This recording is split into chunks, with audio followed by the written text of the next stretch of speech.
Serving Amherst and Amherst Township, your hometown television station, Amherst City Cable.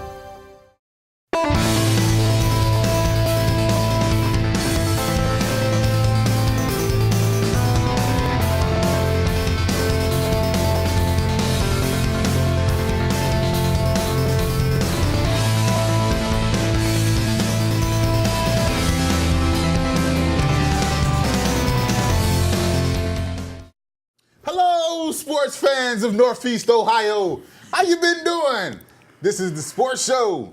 I'm your host, Ty House, along with the big homie who I think I just scared the living poo-poo out of. Alex Squires. Esquire. Detective. No detective. 007. PI. What's going on, Alex? Nothing. How you doing? Good to see you. All the sports that's been happening, that's what I've been investigating. I don't even know where we left off. I think it was the Super Bowl. It's all right. I'm sure the viewers, they don't know where we left. It probably was pretty close to right around there. So let's pick up right around in there. The Super Bowl, we had New England and Seattle, I think. It was so long ago. I don't know. Let me look it up. Seattle and New England. Yeah. New England won. New England won on a crazy play at the end. You saw that. Nuts. Pete Carroll decides to throw the ball. I mean, he got ripped up for that by everyone, but, you know, just if it would have worked, he would have been the smartest coach that's ever lived, you know? I mean, we all was expecting Marshawn Lynch to get the ball. Right. I'm quite sure everybody on New England was expecting him to get the ball. Everybody in the entire world. I can't remember the kid's name, but the kid made a great play for everybody to be expecting Lynch to get the ball. Right, exactly. He had a jump that was so amazing. It looked as if the pass was meant for him. Right, and the way because Doug Baldwin, I remember, was the intended receiver on that short, quick slant. Mm-hmm. He jumped that route. And he hit Doug Baldwin so hard as he went after that ball. You saw Doug Baldwin just go sideways when he went for that ball. It was a rookie, made a name for himself there, and he probably made some money. That was so long ago that the New England Patriots have already visited the White House. Yeah. They have. They have. What else has happened since then? We had March Madness. We had March Madness, one of the best times of the year. We had the announcement of the big fight. Yeah, which is right around the corner, 2 weeks away, something like that. We haven't heard in a while. Yeah.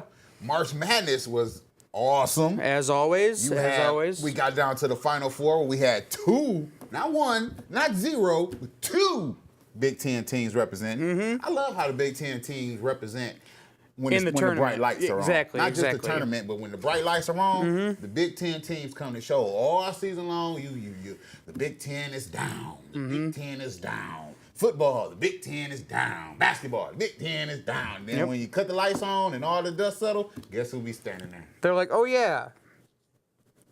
Two teams, Michigan State and Wisconsin Badgers, made it to the Final Four. One of those teams knocked off an undefeated, possibly, if they could have won that game, maybe the next game after that, all-time great teams ever, maybe. Mm-hmm. But no, not anymore. Not if you ask Bo Ryan and those Wisconsin Badgers. Those guys, they come to play every day. One of the best sports programs on the planet that Bo Ryan has up there in Wisconsin. But one team that every tournament, no matter what, no matter where they are, no matter what's going on, always shows up, is those Spartans. Yep. Every tournament. Here we go. And everyone wants to give a lot of credit to Tom Izzo. Rightfully so. He does a lot. But a lot of those kids were just, you could tell that they were playing for him. Like he has.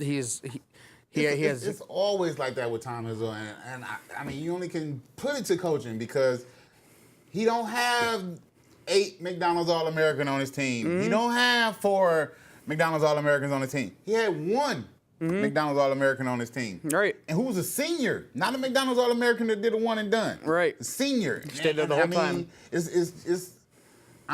seemed like he's a hard coach. Mm-hmm. You really, if you a star basketball player, I ain't going to play with Tom Izzo. He's yelling, cussing, tell me to do all that. But, I mean, if you want to play against the best. And if you want to win championships. Well, we've been falling short on the championship part, but we've been in competition. And that's the thing, is that it's so hard to win that championship. You know, it's one of the hardest championships to win in all of sports, and somehow Tom Izzo has them contending for it every year. Even in they had a down regular year, or I'm sorry, regular season. They had a down one.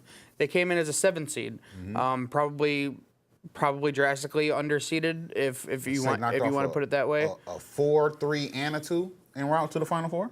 And a 1. No. Oh yeah, you're got knocked right. off by, Virginia. Yep. Virginia was a 2 there. Virginia was but a 2. Virginia, you know, that's a team that a lot of people were having a hard time believing in. Just you know, they had to score more than 28 points. Yeah, right. They do. With all that being said, you would think that the national championship is somewhere here in the Midwest, but it's not. It's down there with the Cameron Crazies and Coach K and those Dukies. Crooks. Is that like 5? They're all crooks. Like 5 championships for Coach K? I think it was 5th. Yeah, it was either 4 or 5. I mean, and if you're gonna give kudos to Tom Izzo, got to give kudos to Coach K, because he has evolved with his 5 championships. You know, he went from senior-laden teams to a bunch of one-and-dones, and he's still getting it done, and that's impressive. So even though I'm not a Duke fan, Duke basketball lover per se, hats off to Coach K. Yeah, it's their national championship. It's hard for a lot of people, you know, to be Duke fans, Right. the way that they are kind of Reign supreme seemingly reference royalty. themselves from everybody else. Yeah, right. It's rough, man. And you can never count them out. Just like we mentioned, Tom Izzo teams always being there. You can almost write it in a book for Duke teams to be. Yeah. Every year, if Duke is not in the top 10, something's wrong. Something is wrong. And like you said, with the evolution of how he's done, and like you said, with all the seniors before, now he is. That's the thing. So everyone talks about Kentucky, you know, being the team with all the one-and-dones. When Duke is a one-and-done They have plenty of one-and-done players as well, but they also have a good mix of seniors in there that they kind of help each other out in that respect, and it translated into a championship. But I sure hate that.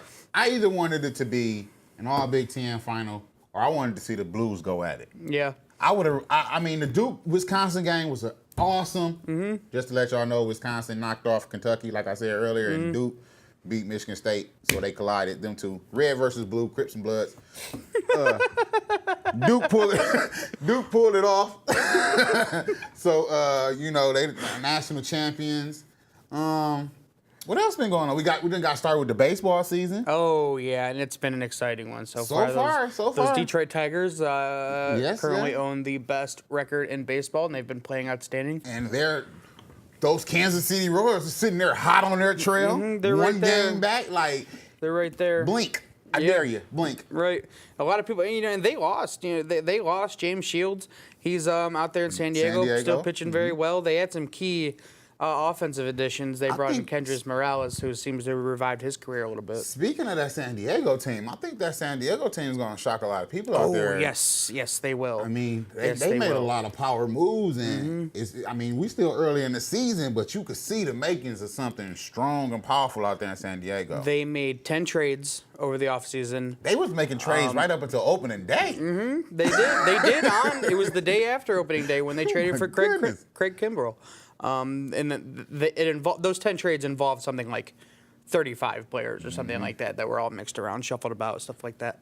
But they completely raided the outfield, filled it with stars. They get Justin Upton, who is as efficient as a heat pump, gives you the 280, 20, and 80 every year. Matt Kemp, who could be a superstar. Yep, me too. Will Myers. Wait a minute, let me take that back, because he kind of handsome. So when I say I love his playing ability. I don't want none of y'all to get that twisted. Handsome, huh? He's a handsome man. He's, you know. Rihanna thought so. See? Uh-huh. With her crack ass. I mean, this is basketball. This is a sports show. Let's keep it sports. Let's keep it sports. We don't do pop culture. Yeah, just sports. No. And then they have the young kid, Will Myers, who's a rising star as well. He's actually hitting leadoff for him these days. They bring in a new catcher, Derek Norris, who's been hitting well. The James Shields, as we mentioned. The starting rotation... We'll see, because behind James Shields, there's really not much, but the bullpen's fine, the lineup's great, and the defense is great. So, But, I mean, you'll be hard-pressed to find there's not too many teams outside of Washington that's going more than one or two good pitchers deep right now. Yeah. Everybody is just like, we got Kershaw. Well, We got Greinke. Kershaw but Greinke's a very good pitcher. Very good pitcher. he's not Kershaw, you know. Certainly not. So Certainly not. It's a little fall off there. Then you like you say, you got King Felix, and it kind of gets. And nobody else. Detroit is. That is just why you're. He is a bad man. He is one of the most fun people to watch pitch. Yes, he is. It's crazy how he goes out there and just dominates almost every game. But yeah, you're right. It's really outside of Washington, because they have that five aces. But it hasn't panned out yet. It certainly hasn't. It really, really hasn't. I mean, but we early in the season, but that hasn't panned Detroit's out. actually a team that I would almost put in that conversation. They go pretty deep with Price up there, and Anibal Sanchez has had some injuries, hasn't really pitched as good as he can. Like I said, you say 11-2 with no Verlander. Who's the other one? We waiting on Verlander. Not Verlander. There's another one. With Simon or No, you got Alfredo Simon, who's pitching. I mean, he pitched. what's his name? Johnson. He's pitching tonight. Johnson? Is it Johnson? Lobstein? Lobstein. That's okay, his Lobstein. name. Yeah, he's pitching tonight. Yeah, they have Lobstein. Yeah, so I guess it really is just those two. But then Verlander comes back. We'll see. I think this time off will actually do a really good, be good for Verlander, so he doesn't throw another 200 innings. I mean, and one of the things that Brad Ausmus's got in his corner pocket is they're 11-2. Yeah, Don't right. need to rush. Yep, you're off to a good start, You know? which is huge in baseball. When you get off to a good start like that, because then everyone else is playing catch up, and you know that. So, especially in this division, except for Kansas City, It's because gonna they're make right a difference there. once we go head to head with Kansas City. That's what's gonna be. Those the are going to be separation. some good series. It's coming up. It's definitely coming up. So, Yeah.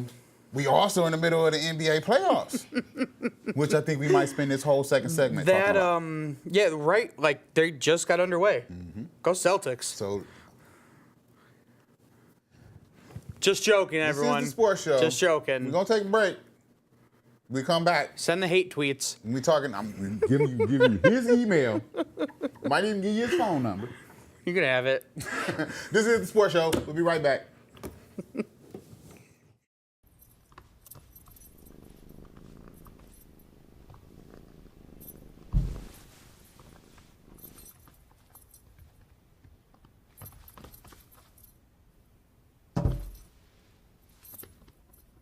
There's a shelter pet who wants to meet you. Meet one today. Visit theshelterpetproject.org. Adopt. All right, you ready for some baseball trivia? Let's do it. What year produced the most no-hit games in the big leagues? 7 no-hitters in 1990. Wow, that's right. Now a question that's not trivial. How many children will witness bullying this year? Huh. The answer? 3 out of 4. 75%? That's Wow. right. How many of them will say something?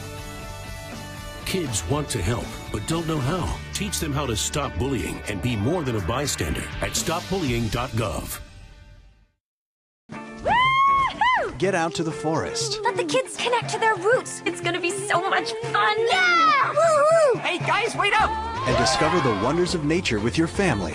These trees are the key to our way of life. Fresh air, What a glorious morning! clean water, Woohoo! This is great! and endless forest adventure. Let's rock this jungle! Yo, this is untapped territory. How amazing! Visit discovertheforest.org to find a forest near you. Our town, our TV. Amherst City Cable. Welcome back to the sports show. Go ahead, Alex, get your phone number out. 440. Mine is 555-1212. 555-5555. NBA playoffs kicked off, Saturday? Yeah. You got the Atlanta Hawks #1 seed in the East, Golden State Warriors #1 seed in the West. Now, correct me. I'm sorry. Go ahead. No. Well, correct me if I'm wrong. Atlanta started to not play very well down the stretch there. They was dealing with a lot of injuries. Yeah. Down the stretch. And I mean, that's what happens when you're playing basketball the way they are. They shocked a lot of people. You know, got off to that, what they had like a 19-game winning streak. And once they did that, it was really no looking back. And then down the stretch, actually, when they should have been resting their players, they weren't. And Millsap ended up with a strained shoulder. Jeff Teague sat out last 10 games of the season. Now, Al Horford broke his pinky finger in the game the other day. Really? So it's looking really rough for the #1 seed in the East. But They're number 1 seed and record only because nobody is picking Atlanta to make it out of the East. No, they're really not. I mean, but a lot of people, because everyone seems to think the Cavs are pretty much a shoo-in for the NBA Finals. I don't see it that way. That Bulls team looks really, really good right now. It can look good. It can. I don't think that Bulls team is playing to its full capacity yet. No, it's not. And I don't know if they're going to get there before they collide with the Cavs. Let's hope not. As a Cavs fan, I mean, I don't really care. I want to wear my Vinnie Johnson jersey to the parade down on Euclid in June, so I'm rooting for him. Yeah. That's fine. That's fine. I will have on my Vinnie Johnson jersey though. I mean, I like the Bulls. I like the makeup of the team. I like them a lot. I do too. I love the defense they play. I love that front court with the size and skill that front court possesses. They could give the Cavs a whole lot of trouble. I mean, like Kevin Love was very aggressive in Game 1, very, very aggressive. Early, he looked to get his shots. He did a lot of things that we haven't seen him do throughout the season, that is getting the ball at the elbow, getting the ball on the block, and being aggressive and going to work. The only reason he's doing that is because Boston really doesn't have much as far as front court goes. I mean, the Jerry Sullinger, he's wide, but he's a little undersized at like 6'9", and then you have Tyler Zeller, he can't jump either, and Tyler Zeller, he's tall, but he's a stick. And Kelly Olynyk is the same thing, and he's just a hippie. You know those hippies. They're tranquil. Bill Walton, black eye. But Kevin Love's not going to be able to do those same things against the Bulls with Joe and Powell down there. I think in Game 1, we seen what this team would have been without LeBron. Because I think LeBron kind of took a back seat in Game 1. Yeah, that's fair. I mean, you guys never been to the playoffs. Let you get your feet wet. Let you see how this is, what it really is. Because they really didn't get off to a fast start. You know what I'm saying? And we're actually losing. Yeah. So, I mean, now that they got their feet wet, I think LeBron is going to come out and be, because really, I mean, even though to me, Kyrie is the most valuable player on that team. Yeah. LeBron is the best player in the world. Yeah. And I mean, if the best player when the best player in the world steps up and say, okay, I'm going to be dominant tonight, there's no one on Boston, no team in the East outside of maybe Chicago that can contain him. I mean, because like you say, Chicago come with a Taj Gibson. They come with a Jimmy Butler. Then after you get past them two, you got the two trees back there. So I mean, I understand what you're saying. The thing about Chicago is, like I said, I don't feel like they're playing up to the best of their abilities because coming down the stretch, they were dealing with a lot of injuries as well. Yeah. Everybody's back, everybody's healthy, outside of maybe Noah, because I don't think Noah is 100%. Yeah, same with the guy off the bench, the Rookie of the Year candidate, Mirotic. Yeah, he had a strained shoulder or something in their last game. He's nursing that a little bit. But the Bulls just like you were talking about the lack of experience on the Cavs, as far as being in the playoffs, that's not an issue for the Bulls. They've been here several times, and they know how to turn a basketball game into a wrestling match. And I think most coaches really will tell you, they would rather take the elite defensive team over the elite offensive team. And that's the key. That's the key. Is that the Cavs have to be an elite offense with a very good defense. And they don't play any defense. They don't. They really, really don't. And I mean, that's Chicago's calling card. Like yesterday, was it yesterday's game? Yesterday's game. 28 points scored between two teams in the first quarter. Yeah. 28 points. I love that. I mean, Kevin, what's his name? Who? Thompson. Klay Thompson? Klay Thompson and Stephen Curry, they doing that in the quarter themselves. Yeah, right. Easy. Like. Yeah, they don't even look. It's effortless, man, and we're going to talk about them. But I just wanted to mention that it's funny how we don't have either one of the Eastern Conference finalists from last year in the playoffs this year. Yeah. No Miami, no Indiana. Yeah. Indiana.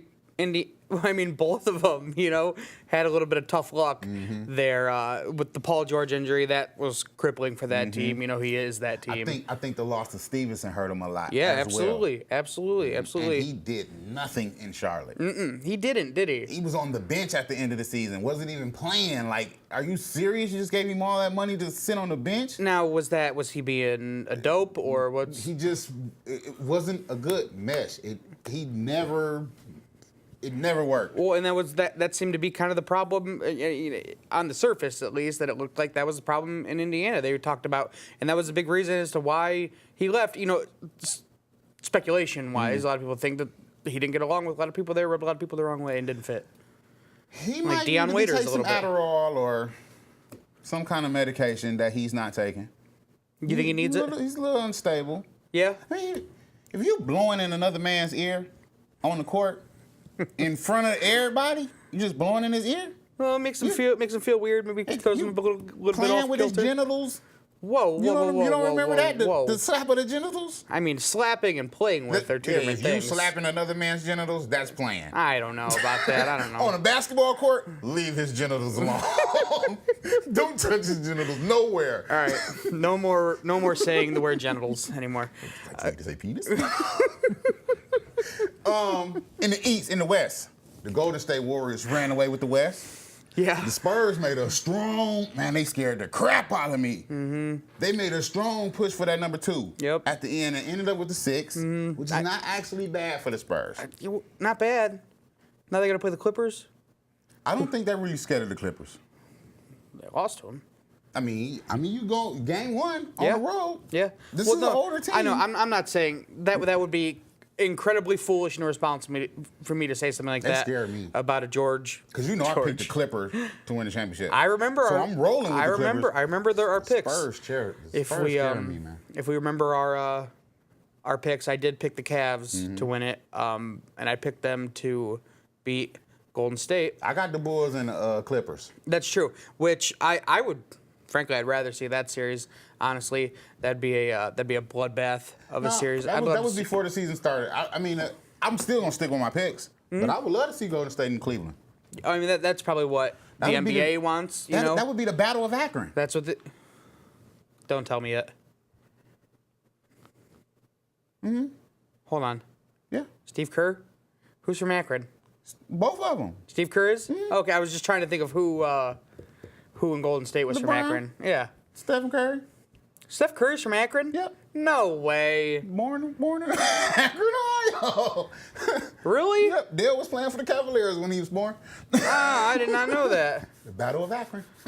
God, I'm sure we've talked about this before, but isn't it just crazy to think about Steph Curry in college and where he's at right now? No. You saw this? Not his first 3 years, but his last year at Davidson, the things that he was doing at Davidson, and then to know who his dad is, you knew he was going to be special. Yeah. You could tell the difference between him and his brother in college. You could tell one of them was special. Yeah, I mean, maybe. We don't know where Seth is. Is he in the league? No. D-League?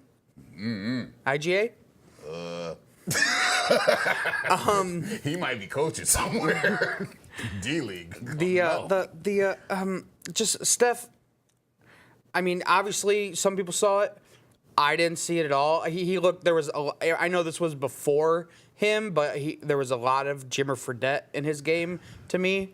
The people at Golden State saw it. Yeah, they let Montel Ellis go. Yeah, they did. Montel Ellis was doing 28 points a game out there at Golden State. They chose. Kicked him right to the curb. And who knows? And look, when they chose Stephen Curry, he was dealing with ankle injuries at the time. They went with the injured guys. So they seen something. He had like 2 bum ankles at the time. He seen something. And the boy is effortless, man. I really enjoy watching the Golden State team because they are the one team in the league that goes both ways. Yep. You know, they don't have, when they got 2 stars, tell us it's summertime, or getting there.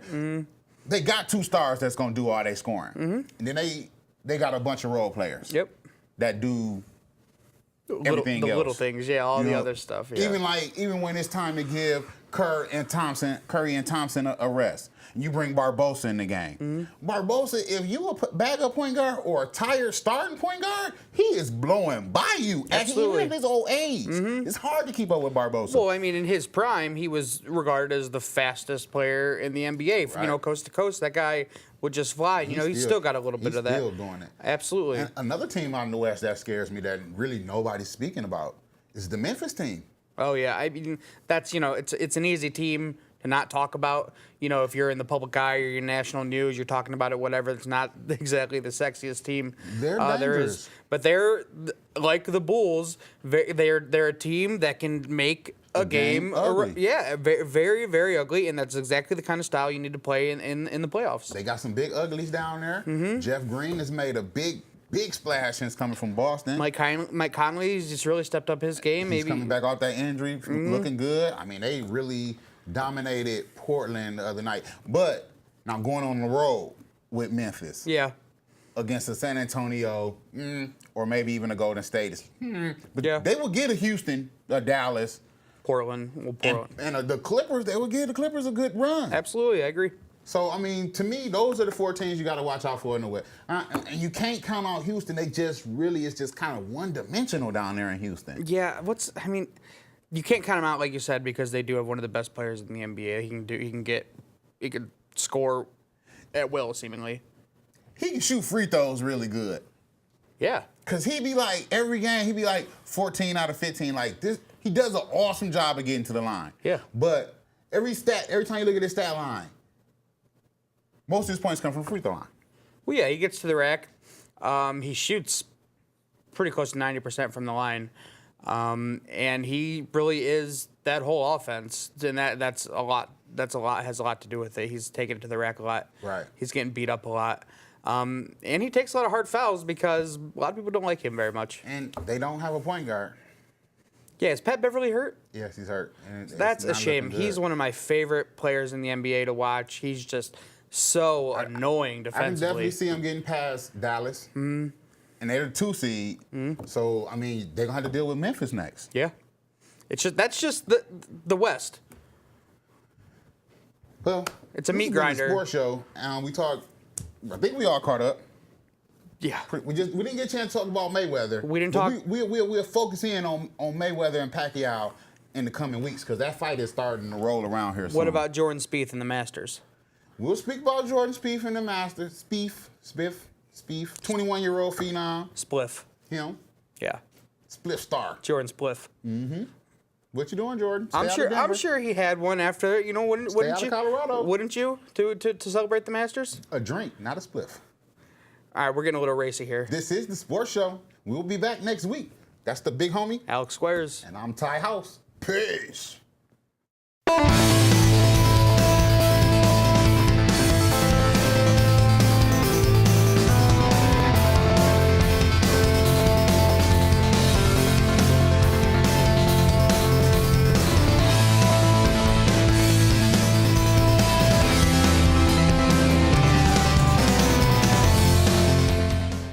Serving Amherst and Amherst Township, your hometown television station, Amherst City Cable.